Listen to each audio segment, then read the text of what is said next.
Hi guys, welcome to my channel. So let's compare the brand new Google Pixel tablet and the iPad, and in the end I will give you my opinion on which tablet to buy. Starting off right with the price. The Pixel tablet starts for $499 and the iPad, let's say we'll pick the iPad 10th generation, as it costs $449, which is actually a bit lower than the Pixel one. But on the Pixel, you get 128 gigabytes of base storage, whereas on the iPad, you only get 64 gigs.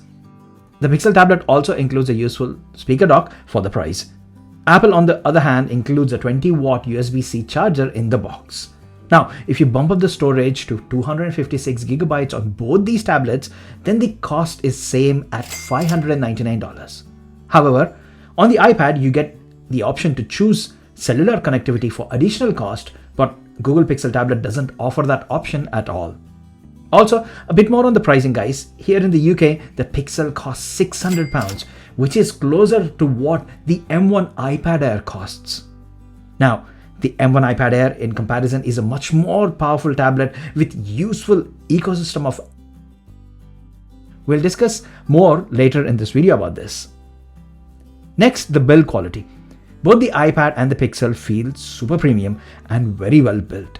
iPad has got this all-metal aluminum construction with nice square-shaped edges, so you can actually make the iPad stand on its side like this.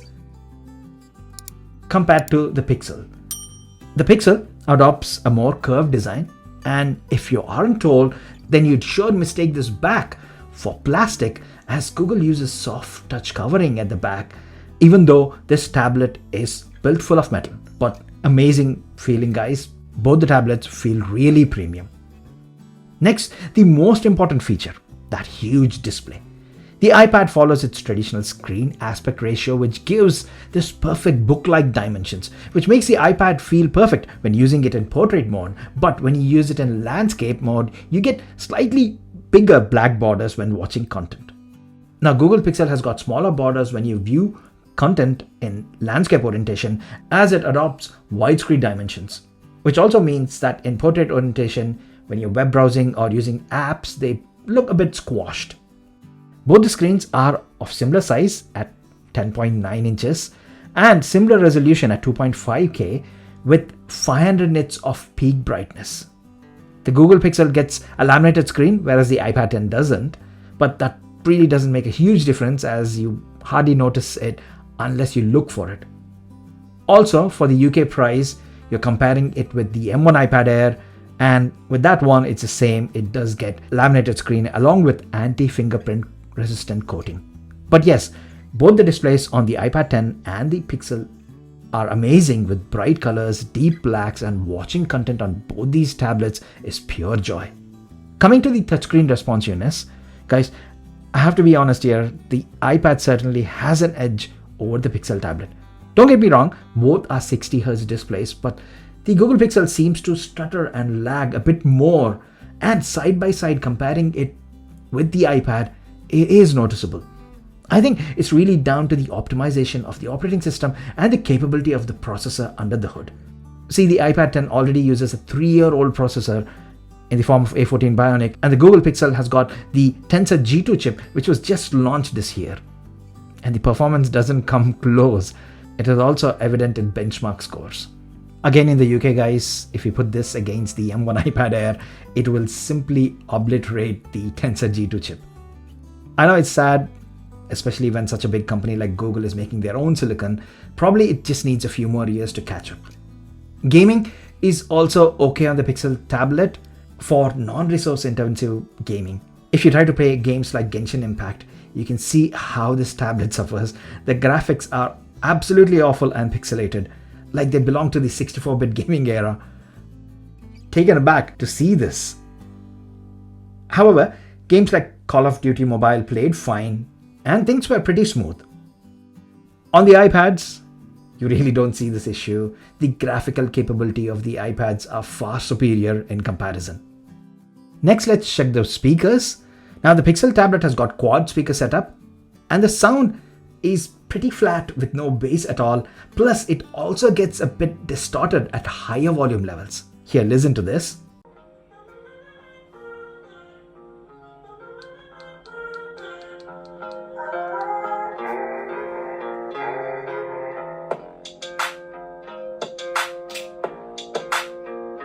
Hi guys, welcome to my channel.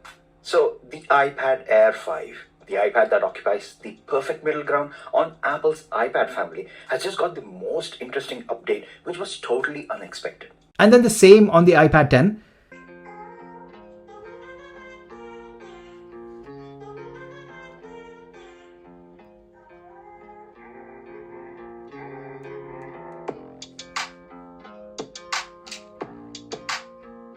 Hi guys, welcome to my channel.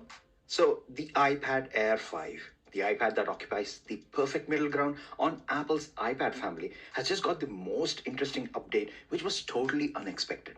The iPad 10 only has dual speakers, but it produces slightly better sound.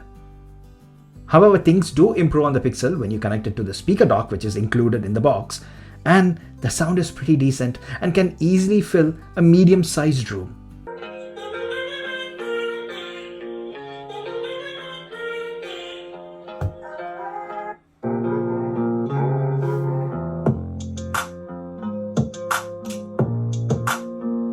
Hi guys, welcome to my channel. So the iPad Air 5, the iPad that occupies the perfect middle ground on Apple's iPad family, has just got the most interesting update, which was totally unexpected. Now that we're talking about accessories, let's continue on this topic, guys. The iPad 10 certainly has a huge advantage again here. Straight from manufacturer itself, you get the option to buy a stylus in the form of Apple Pencil, which is very responsive and one of the best styluses out there, even though it's generation 1, guys. It's just that the charging situation is a little weird, but still, it's an amazing pencil. You also can get a keyboard case, which will certainly increase the productivity level of this iPad. And I don't even think I need to mention the third-party accessory support for iPads, guys, as there are so many. I still have a few more lying in boxes in my office to review. So there is a lot of variety available. Head out to my channel and you can see me reviewing several different accessory stands and cases for the iPads. Whereas Google's approach is much more home-centered. So the included speaker dock makes this tablet function as a smart speaker with a touchscreen when docked, similar to Google's own Home Hub or the Alexa Echo Show, which I have here.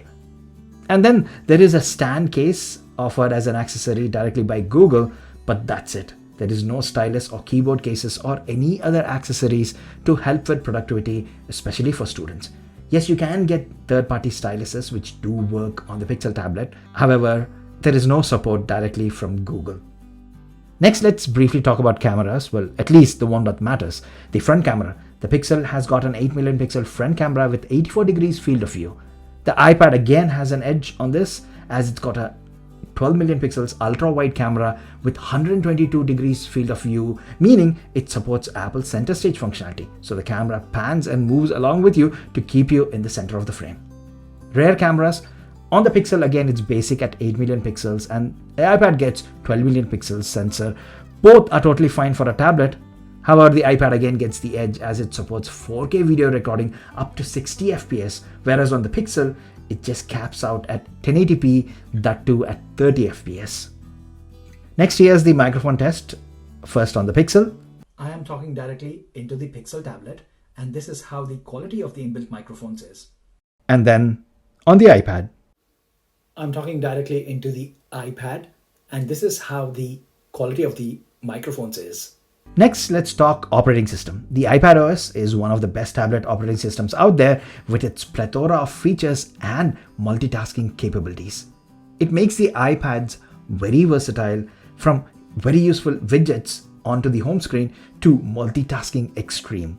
And the constant improvements and software supports provided by Apple makes this tablet feel modern with every iterative upgrade of iPadOS.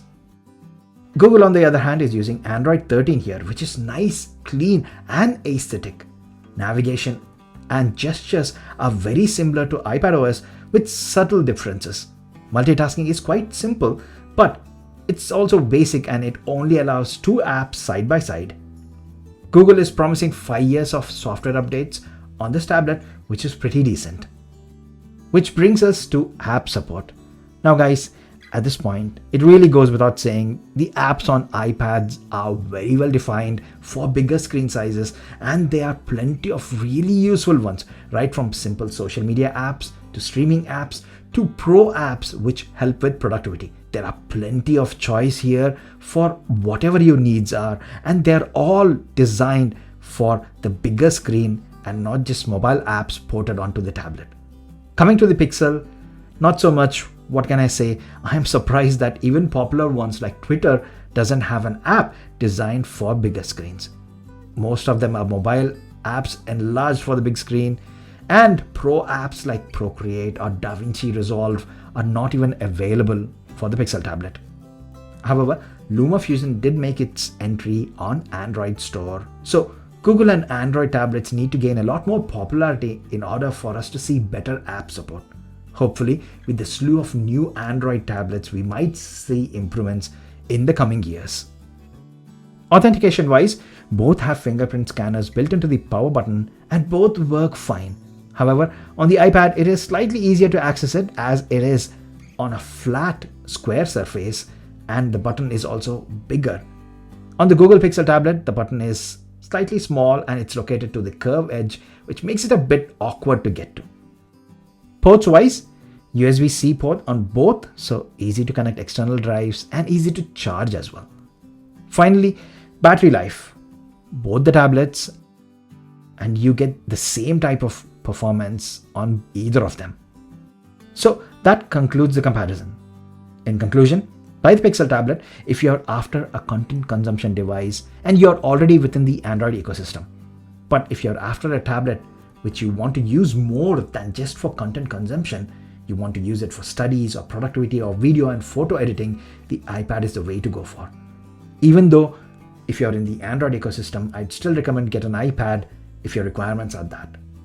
And yes, you do lose on that ecosystem compatibility with all the Android and Pixel devices, but most of the iPads use USB-C anyways, so you can use a simple pen drive to transfer files between devices. And for those in the UK, it's hard to recommend the Pixel tablet at £600, guys, which is a whole £180 more than what you pay for the same device, even after considering tax and dollars to British pound conversion. And at that cost, you can get the excellent M1 iPad Air. I know the Apple website's prices are a bit inflated in the UK at the moment, so it's £60 more expensive, but I've seen M1 iPad Air offered for the same older £569 price from sellers like Amazon and John Lewis. And with Prime Day around the corner, you might get the iPad Air for the same price again. And for all those people calling the Pixel tablet the iPad killer, I'm afraid I wouldn't agree with that. iPads have years and years of continuous software, hardware, and developer support. That's why even though you get lesser storage and no accessories included in the box, or you don't even get massive discounts, the iPads are still very popular. But with Google getting back into the tablet game and Samsung producing really pro-looking tablets, things might pick up for tablets. But again, we'll have to wait and see how it goes. And I will surely be there to cover all that. So please do subscribe to my channel, and if you're enjoying my content, a like to this video will go a long way, guys. That's it for the video. Do let me know your thoughts in the comment section down below, and I'll try to respond to all of them. And as always, thanks a lot for staying with me until the end. I'll see you in my next video.